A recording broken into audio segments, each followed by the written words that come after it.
US Israel पर Iran का सबसे बड़ा ड्रोन अटैक सामने आया है। देखिए, इजराइल यूएस बेस पर आत्मघाती ड्रोन से हमला किया गया है। ड्रोन हमले में इजराइल यूएस बेस को बड़ा नुकसान पहुंचा है। तो देखिए, यूएस बेसिस को निशाना बनाया जा रहा है ईरान की तरफ से और अब तक का सबसे बड़ा ड्रोन अटैक इसे कहा जा रहा है। इजराइल यूएस बेस पर आत्मघाती ड्रोन से हमला किया गया है, प्रहार किया गया है।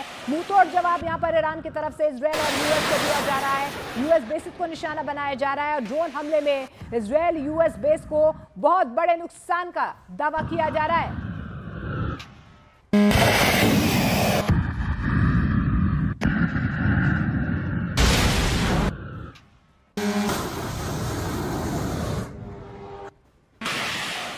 और इस बीच आपको बता दें, ईरान के इस्लामिक रिवॉल्यूशनरी गार्ड कॉर्प्स यानी कि आईआरजीसी ने अमेरिकी राष्ट्रपति डोनाल्ड ट्रंप को कड़ी चेतावनी दी है और कहा है कि अगर अमेरिका तेहरान की ऊर्जा सुविधाओं पर हमला करता है तो वो हॉर्मुज को पूरी तरह से बंद कर देगा। ये चेतावनी ट्रंप की ओर से ईरान को हॉर्मुज खोलने के लिए 48 घंटे का अल्टीमेटम दिए जाने के कुछ ही घंटों के बाद आई है। आईआरजीसी ने यह भी कहा है कि इजरायल के बिजली संयंत्रों, ऊर्जा बुनियादी ढांचे और सूचना और संचार प्रौद्योगिकी को बड़े पैमाने पर निशाना बनाया जाएगा। उसने इस क्षेत्र में अमेरिकी कंपनियों को भी पूरी तरह से नष्ट करने की चेतावनी दी है। अमेरिकी सैन्य अड्डों की मेजबानी करने वाले खाड़ी देशों को चेतावनी देते हुए आईआरजीसी ने कह दिया है कि उन्हें भी वैध लक्ष्य माना जाएगा। दरअसल आपको बता दें कि एक पोस्ट में ट्रंप ने चेतावनी दी थी कि अगर ईरान 48 घंटों के अंदर हॉर्मुज को पूरी तरह से नहीं खोलता है तो अमेरिका उसके विभिन्न बिजली संयंत्रों पर हमला करेगा और उन्हें पूरी तरह से नष्ट कर देगा।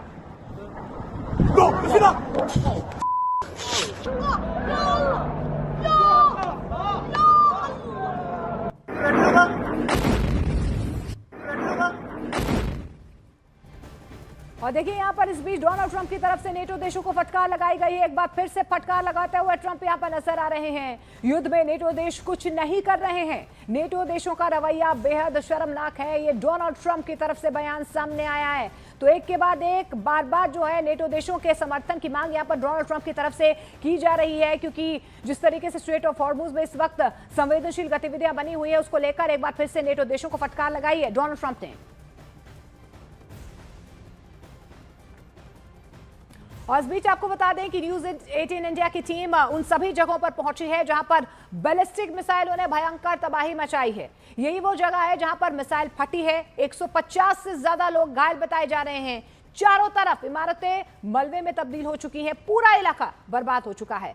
सड़क पर खड़ी गाड़ियों का हाल देख सकते हैं। कई गाड़ियां पूरी तरह से जलकर खाक हो चुकी हैं। मैं दिखाने की कोशिश करूंगा कि इर्द गिर्द यहाँ पे हाल क्या हुआ है। तो ये देखें किस तरीके से यहाँ पे बिल्डिंग्स जो हैं सब तबाह हो गई हैं। पूरा एरिया जो है ये बिल्कुल बर्बाद हो चुका है और दूर दूर तक इस मिसाइल अटैक का इम्पैक्ट रहा है। यहाँ पे आप देख सकते हैं, ये देखिए गाड़ियों का हाल क्या हुआ है। जो भी चीज़ें इर्द गिर्द थी वो चकनाचूर हुई हैं, तबाह हुई हैं। गाड़ियाँ यहाँ पे सैकड़ों की तादाद में तबाह हो चुकी है।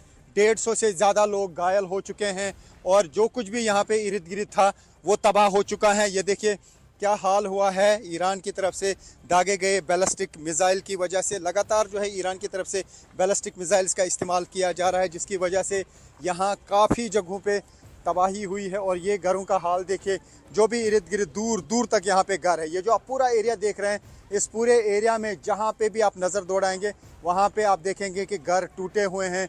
बिल्डिंग्स जो हैं काफ़ी सारी ढह गई हैं और ये आप देख सकते हैं किस तरीके से लटक रही हैं यहाँ पे चीज़ें।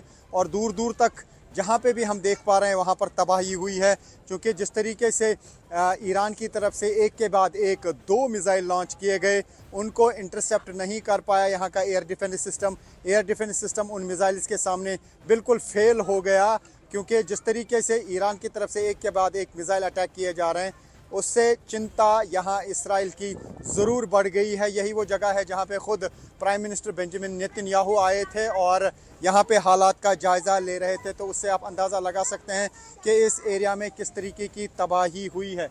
ये इन लोगों के घर हैं और ये अब यहाँ पे अपने घरों का हाल देखने के लिए आए हैं, क्योंकि जब यहाँ पे सायरन बजी थी तो बहुत सारे लोग जो हैं वो यहाँ शेल्टर्स में थे।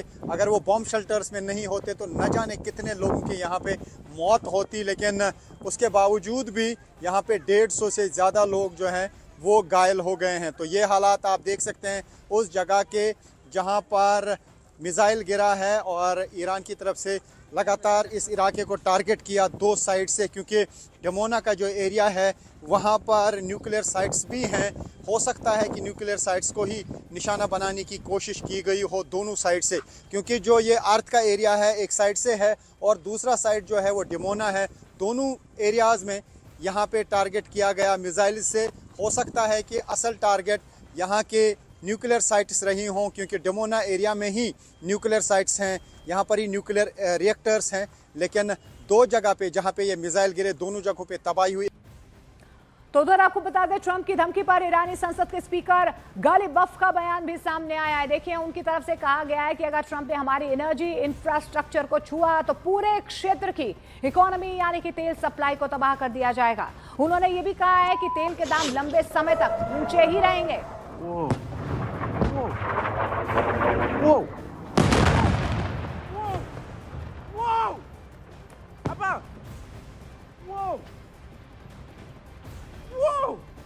और ईरान की मिसाइलों ने इराक में कैसी तबाही मचाई है, इस इलाके में साफ तौर पर नजर आ रहा है। दूर दूर तक गाड़ियां चकनाचूर नजर आ रही हैं। सिर्फ कुछ सेकंड में देखते ही देखते पूरा शहर तबाह हो चुका है।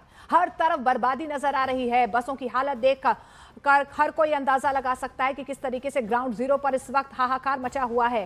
कई वाहन पूरी तरह से क्षतिग्रस्त हो चुके हैं। चारों तरफ मलबा, टूटे शीशे और बर्बादी की तस्वीरें नजर आ रही हैं। मैं इस वक्त इसराइल के अर्द इलाके में हूं और ये जो आप इर्द गिर्द तबाही देख रहे हैं ये ईरान के बैलिस्टिक मिसाइल की वजह से हुई है। आप देख सकते हैं यहाँ पे गाड़ियों का क्या हाल हुआ है। इतनी शिद्दत थी इस धमाके की कि दूर दूर तक जो गाड़ियां थी वो बिल्कुल चकनाचूर हुई हैं। मैं दिखाने की कोशिश करूंगा यहाँ पे क्या हाल हुआ है इस पूरे इलाके का। तो यहाँ पे आप देख सकते हैं क्या हाल हुआ है। ये वही एरिया है जहाँ पर ईरान की तरफ से दागे गए मिसाइल ने तबाही मचाई है। ये बसेस का हाल देखे आप, यानी जो भी एरिया में चीज़ें होती हैं दूर दूर तक वो चकनाचूर हो जाती हैं, चाहे वो गाड़ियां हों, चाहे वो घर हों, चाहे वो बड़ी बड़ी इमारतें हों, शॉपिंग मॉल हों, वो तबाह हो जाते हैं और दूर दूर तक तबाह हो जाते हैं। पूरी लाइन में मैं दिखाने की कोशिश करूंगा आपको कि यहाँ पे गाड़ियों का क्या हाल हुआ है।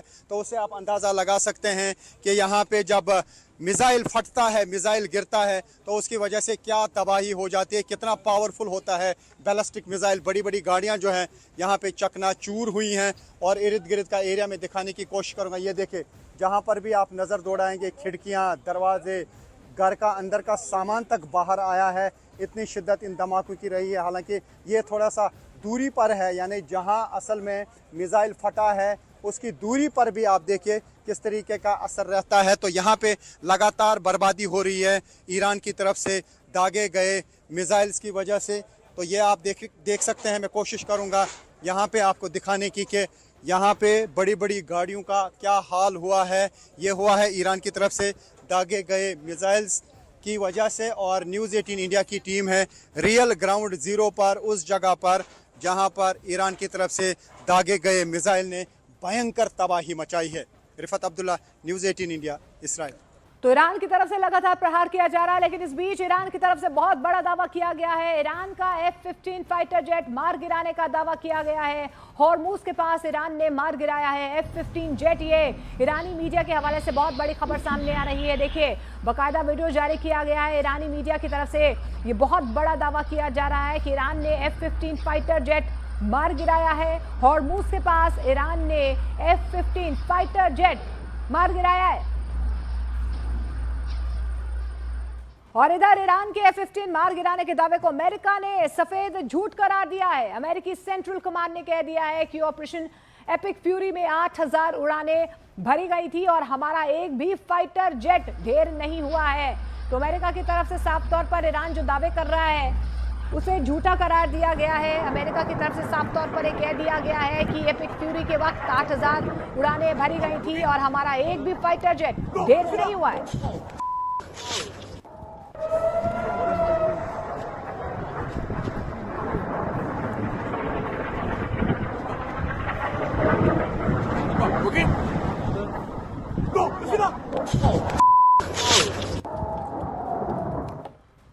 और देखिए, ईरान के खिलाफ जंग में एक तरफ डोनाल्ड ट्रंप 48 घंटे का अल्टीमेटम दे रहे हैं, ईरान को घुटनों पर लाने का दावा किया जा रहा है, लेकिन जंग की जमीनी हकीकत को देखेंगे तो ट्रंप के दावे हवाई साबित हो रहे हैं, क्योंकि ट्रंप की आसमानी ताकत यानी कि धाकड़ अमेरिकी जेट ईरान की छोटी छोटी मिसाइलों के आगे पानी भरते हुए नजर आ रहे हैं। अमेरिका के धाकड़ फाइटर जेट्स तबाह होने का दावा लगातार किया जा रहा है ईरान की तरफ से। ट्रंप को यह जंग आर्थिक रूप से भी भारी पड़ती हुई नजर आ रही है।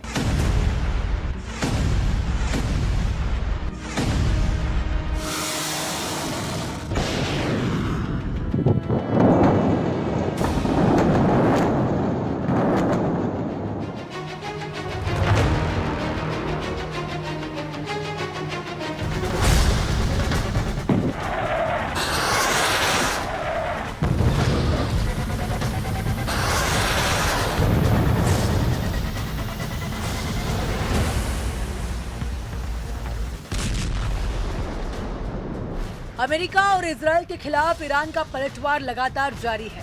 जंग में ईरान अमेरिका को ऐसा टक्कर दे रहा है जिससे सुपर पावर को भूल पाना उतना आसान नहीं होने वाला। डोनाल्ड ट्रंप का जंगी जहाज F-35 से ईरान की मिनी मिसाइल टकराई। पल भर में आग की लपटों का निवाला बन गया ये जंगी जेट। इसके बाद ट्रंप की दूसरी हवाई शक्ति F-15 का भी कुछ ऐसा ही असर हुआ। हवा में ईरानी मिसाइलों के आगे ये भी पस्त होकर अस्त हो गया। जबकि F-15 लड़ाकू विमान दुनिया के सबसे खतरनाक लड़ाकू विमानों में एक माना जाता है। ये फाइटर जेट बड़ी तादाद में हथियार ले जाने में सक्षम है। इसके अलावा अमेरिका का एक KC-135 विमान भी हादसे का शिकार हो गया था। अमेरिका का KC-135 विमान बड़े ऑपरेशन के दौरान लड़ाकू विमानों में हवा में ही ईंधन भरने के काम में आता है, लेकिन एक अभियान के दौरान ये भी इराक में क्रैश हो गया।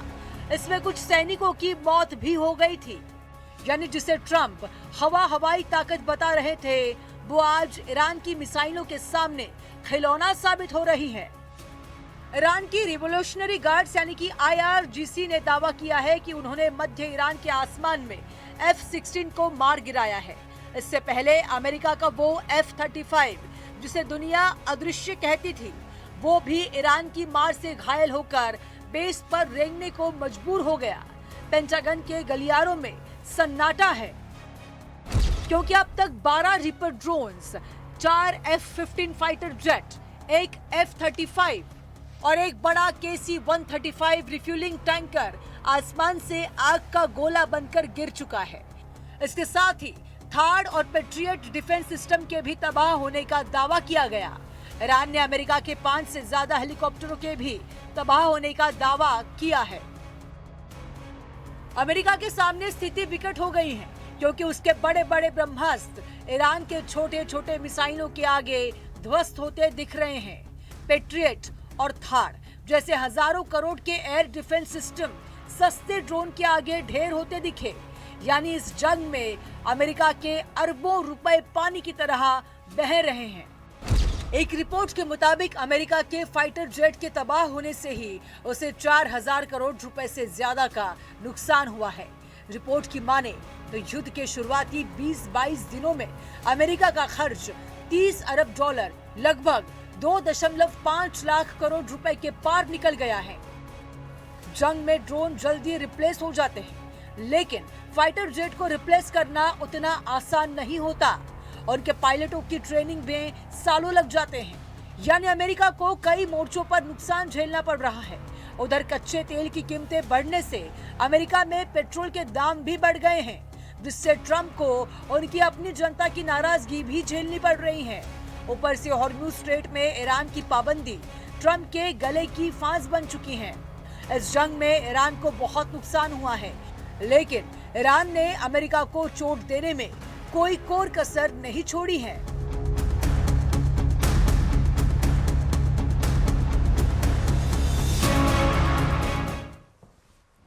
और इस बीच वॉर ब्रेकिंग के जरिए बड़ी खबर आपको बता दें, लेबनान में हिजबुल्ला के ठिकानों पर ड्रोन अटैक किया गया है। इजरायली सेना ने हर्मेस ड्रोन से ही हमला किया है। हिजबुल्ला का इजरायली ड्रोन मार गिराने का दावा जो है यहाँ पर किया जा रहा है। तो इजरायली हर्मेस ड्रोन ढेर कर दिया गया है हिजबुल्ला ने।